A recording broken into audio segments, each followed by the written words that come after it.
근데 인간성이라는 건 참 재밌는 게 뭐냐, 객관화되기가 굉장히 힘들어요. 그러니까 자기가 자기 인간성을 다 좋다고 생각해. 그냥 누구나 다 그렇게 살아요. 착각하고 살아. 근데 외부인이 봤을 때는 안 그럴 수가 있거든요. 그러니까 평가가 굉장히 이제 객관적이 되죠. 외부인이 보면. 그러니까 자기는 자기 인간성을 뭐 80점으로 보는데 외부인이 보면 뭐 55점 이럴 수가 있는 거죠. 그러니까 자기가 인간성이 나쁘다는 걸 자기가 몰라. 자, 에너지가 있다고 칩시다. 잘 키웠다고 칩시다. 굉장히 중요합니다. 금지 언어를 조심해야 된다는 것만 말씀드릴게요. 나머지 그게 가장 중요하니까. 두 번째, 이제 20대가 됐어. 좀 이제 나이가 먹었어. 그러면 보통 2차 멘토가 교수나 사장이나 그 상사죠. 윗 상사나 이렇게 된단 말이죠. 뭐 과장부장 이렇게 될 수도 있고, 이거는 뭐 어디에나 그 자기 선배는 있게 마련이니까. 그래서 조금 베테랑 선배다, 뭐 이 정도 급이다 이렇게 생각하면 돼요. 근데 그 사람들은 일단 에너지는 검증이 됐어요. 창의성을 좀 봅니다. 창의성. 2차 멘토. 왜 창의성을 보냐? 자기들이 이미 창의성을 좀 잃었어. 그래서 나이 먹다 보니까 자기의 창의성을 채워줄 만한 후배가 필요한 거예요. 조력자가 필요한 거예요. 조력자를 뽑아요. 그래서 얘가 이제 뭐 얼마나 성실한지, 인간성이 좋은지 안 좋은지를 볼 겨를이 없어. 진짜 창의성이 있어야 돼. 왜? 내가 아이디어를 내야 되니까. 그 후배의 도움을 받아서.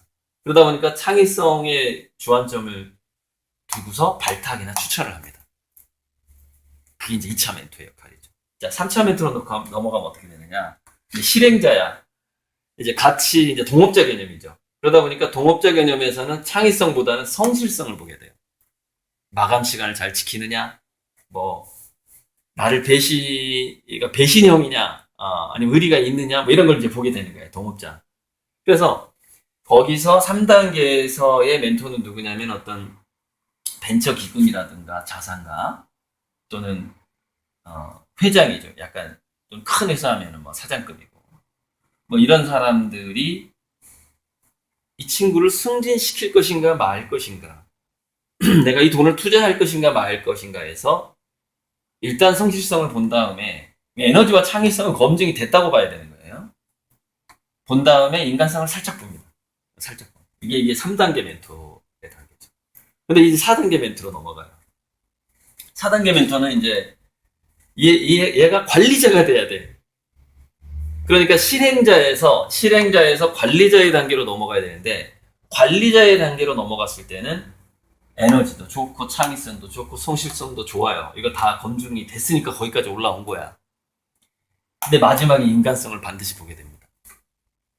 그러니까 얘가 회사를 말아먹으는지, 또 더 좋은 후배들을 키울 만한 앤지를 검증하는 거는 인간성이죠. 왜냐면은 이제 내가 얘를 연구자나 실행자로 써야 되는 단계가 아니에요. 관리자의 단계로 넘어가기 때문에 나의 후계자를 지금 정하는 단계로 넘어가는 거죠. 나이를 먹으면서. 그래서 마지막에는 인간성으로 검증이 되게 되는데, 이 인간성 단계에서 수많은 사람들이 승진을 못하고 회사에서 잘리거든요. 잘리면서 자기가 왜 잘렸는지를 모르는 사람들이 아주 많아요. 왜냐면 자기는 자기를 판단해 봤을 때 이 단계를 다 거쳐왔거든. 에너지도 좋고 창의성도 좋고 성실성도 좋아. 다 검증받았어. 근데 인간성이라는 건 참 재밌는 게 뭐냐, 객관화되기가 굉장히 힘들어요. 그러니까 자기가 자기 인간성을 다 좋다고 생각해. 그냥 누구나 다 그렇게 살아요. 착각하고 살아. 근데 외부인이 봤을 때는 안 그럴 수가 있거든요. 그러니까 평가가 굉장히 이제 객관적이 되죠. 외부인이 보면. 그러니까 자기는 자기 인간성을 뭐 80점으로 보는데 외부인이 보면 뭐 55점 이럴 수가 있는 거죠. 그러니까 자기가 인간성이 나쁘다는 걸 자기가 몰라. 모르니까 위에서는 얘가 후계자감이 아니야.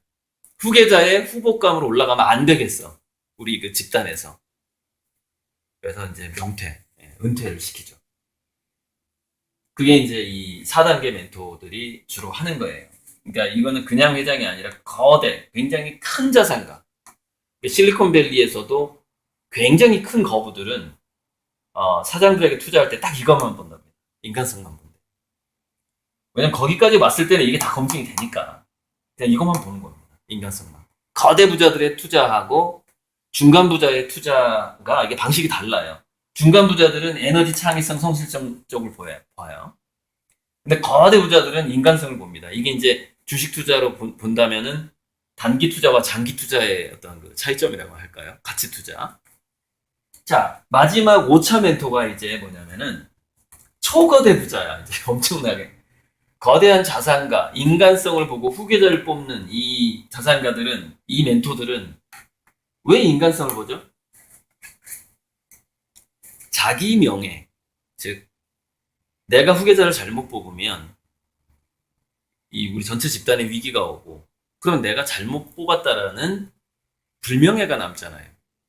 또 그다음에 자기가 그 회사에 투자를 해놨잖아. 그러니까 뭔가가 대가가 있는 거예요. 여기까지는.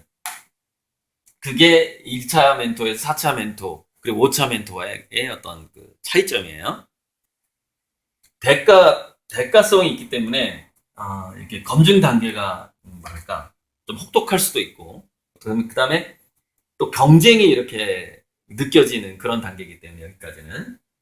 그런데, 제가 여기다가 왜 초월자라고 쓰고, 인내천이라고 썼느냐면, 집단지성하고, 초월자하고, 초거대 부자의 단계로 오게 되면은, 이 사람들은 누군가를 도와줄 때 대가를 바라지가 않는다는 특성이 있습니다. 그러니까 무슨 얘기냐면 삶과 죽음의 경계를 떠나버린 사람들이에요. 내 목숨을 구해준 사람이라는 느낌인데 이 초월자들은 저 사람이 내 목숨을 구해주지 않았더라도 인류애 같은 거 있잖아요. 저 친구는 어쩜 예를 들어서 그거는 뭐 천사 같다라고 표현할 수도 있고 그래서 제가 여기다 영혼성이라고 쓴 건데 굉장히 영혼성이 있다. 이게 세속과 물질에 끄달리지 않는 거기에 휘둘리지 않는 뭔가가 있구나. 뭔가 밝은 불빛이 보여. 그 인간에게. 그러면 나랑 아무런 혈연 관계도 없고 아무것도 없어 그냥. 그런데 그 초월자나 거대 부자들과 하늘은 그 영원성이 있는 사람에게 모든 것을 줍니다. 모든 것을 내줘버려요. 그게 4단계 멘토와 5단계 멘토의 차이점이에요.